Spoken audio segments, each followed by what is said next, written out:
రాజీవ్ గాంధీ గారు చనిపోయిన రోజు జరిగిన ఇన్సిడెంట్స్ దానికన్నా పెద్ద మిస్టరీ. ఢిల్లీ నుంచి విశాఖపట్నం వచ్చిన తర్వాత విశాఖపట్నంలో ఆగినప్పుడు అక్కడి నుంచి వాళ్ళతో వచ్చిన మిగతా వాళ్ళ ఫ్యామిలీ మెంబర్స్ తిరిగి వెళ్ళారు. ఫ్యామిలీ మెంబర్ ఓకే, పేరు కూడా తీసుకొని నేను, మీరు గెస్ట్ చేసుకోండి, మన వ్యూవర్స్ గెస్ట్ చేసుకోవాలి. ఆమె తిరిగి ఢిల్లీకి వెళ్ళిపోయింది. రాజీవ్ గాంధీ గారు ఫ్లైట్ హైదరాబాద్కి వచ్చిన తర్వాత ఇక్కడ హైదరాబాద్లో అది ఏదో ఇంజిన్ ప్రాబ్లం అని చెప్పి ఆపేశారు. కానీ అది రిపేర్ చేస్తున్న టైంలోనే అదే ఎయిర్క్రాఫ్ట్ ఇంకొక ఎయిర్క్రాఫ్ట్ అరేంజ్ చేసి రాజీవ్ గాంధీ గారిని మళ్ళీ శ్రీపెరంబదూర్కి తీసుకెళ్లారు. యూజువల్లీ ఎలక్షన్ క్యాంపెయిన్ టైంలో రాత్రి 10 తర్వాత క్యాంపెయిన్ చేయకూడదు. అవును, కానీ ఆ రోజు ఏం జరిగిందో తెలియదు. రాజీవ్ గాంధీ గారు ఎట్లయినా తీసుకెళ్లాలని చెప్పి ఎవరో తీసుకెళ్లారు, మెడ్రాస్ వాంటెడ్గా తీసుకెళ్లారు.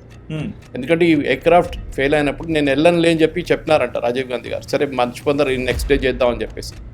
కానీ ఎవరో ఆ పార్టీలో, కాంగ్రెస్ పార్టీలో ఎవరికో రాజీవ్ గాంధీ గారిని శ్రీపెరంబదూర్ తీసుకెళ్ళాలి ఉంటాయి కంపల్సరీ. ఆ రోజు తను బాంబు పెట్టి సూసైడ్ బాంబు చేసినప్పుడు పక్కనే కరుపయ్య మూపనార్ గారు ఉన్నారు, అటుపక్క మార్గరతం చంద్రశేఖర్ గారు సీనియర్ కాంగ్రెస్ లీడర్, ఆమె. వీళ్ళిద్దరికి ఏం కాలేదు. ఓకే, కానీ రాజీవ్ అది కూడా we are not attributing motives to anybody. Possibly వాళ్ళకు 5 స్టెప్ వెనక ఉండొచ్చు వాళ్ళ టైంలో. రాజీవ్ గాంధీ గారు కొంచెం ముందుకెళ్ళి ఉంటారు. కానీ రాజీవ్ గాంధీ గారితో ఆయన సెక్యూరిటీ గార్డ్స్ అందరూ చనిపోయారు చాలా మంది.